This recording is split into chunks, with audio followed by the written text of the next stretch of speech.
Doa yang tertinggal di ujung Syawal. Pernahkah kita merasa Ramadan baru saja pergi, namun hati terasa kembali kosong?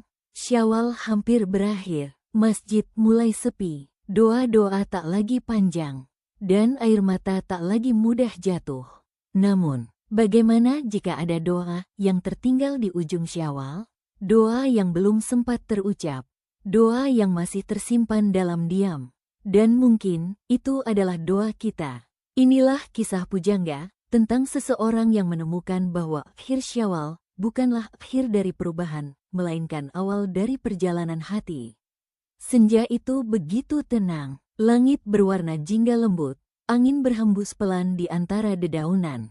Hari-hari Syawal hampir berakhir. Ahmad duduk di teras rumahnya. Tangannya memegang tasbih, namun lisannya terdiam. Ramadan telah pergi, dan Syawal pun hampir meninggalkan. Ia teringat bagaimana Ramadan lalu. Ia begitu rajin ke masjid, bangun malam dengan air mata, dan hatinya terasa begitu dekat dengan Tuhan. Namun kini, semuanya perlahan memudar. Masjid mulai sepi, alarm tahajud mulai diabaikan, dan doa-doa semakin singkat. Ahmad menatap langit yang mulai redup.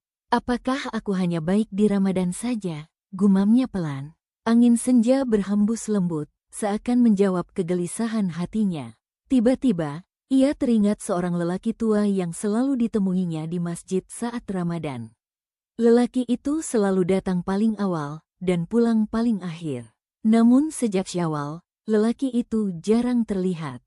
Ahmad pun bangkit, langkahnya pelan menuju masjid di ujung jalan. Senja semakin redup, lampu masjid mulai menyala. Saat masuk, ia melihat lelaki tua itu duduk sendiri di pojok masjid.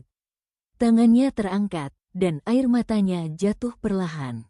Ahmad mendekat dengan hati-hati. Setelah doa selesai, Ahmad menyapa dengan lembut. "Pak, sejak kapan di sini?" Lelaki tua itu tersenyum. "Sejak Ramadan, dan semoga sampai seterusnya." Ahmad terdiam. Lelaki tua itu lalu berkata pelan, "Ramadan bukan untuk ditinggalkan, Ramadan untuk dilanjutkan." Kata-kata itu menusuk hati Ahmad. Ia duduk di samping lelaki tua itu. "Pak, saya merasa, setelah Ramadan, hati saya kembali kosong." Lelaki tua itu tersenyum lagi. "Kosong itu baik, karena berarti masih ada ruang untuk diisi kembali." Ahmad menunduk. "Pak, apakah doa kita di Ramadan masih diterima, walau sekarang kita mulai lalai?" Lelaki tua itu menatap langit-langit masjid.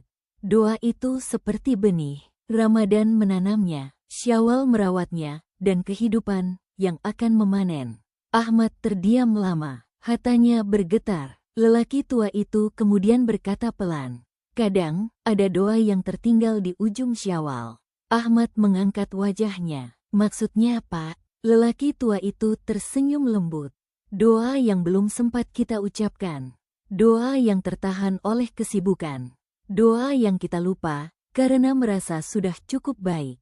Ahmad merasakan dadanya sesak. Ia menyadari ia belum pernah berdoa agar istiqomah setelah Ramadan. Ia terlalu sibuk kembali ke rutinitas. Senja berubah menjadi malam. Masjid semakin sepi. Ahmad pun mengangkat tangannya. Untuk pertama kalinya setelah Ramadan, ia berdoa panjang lagi. "Ya Allah, jangan biarkan Ramadan hanya menjadi kenangan.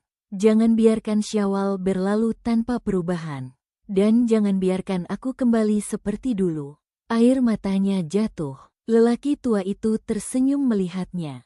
Malam semakin sunyi, namun hati Ahmad terasa hangat. Ia menyadari, akhir Syawal bukanlah akhir dari perjalanan. Justru, itulah awal dari perubahan sebenarnya. Sebelum pulang, lelaki tua itu berkata pelan, "Ingat, yang paling dicintai Tuhan, bukan yang paling banyak, tapi yang paling istiqomah." Ahmad mengangguk, langkahnya pulang terasa berbeda. Langit malam bertabur bintang, dan dalam hatinya, ada doa yang akhirnya terucap.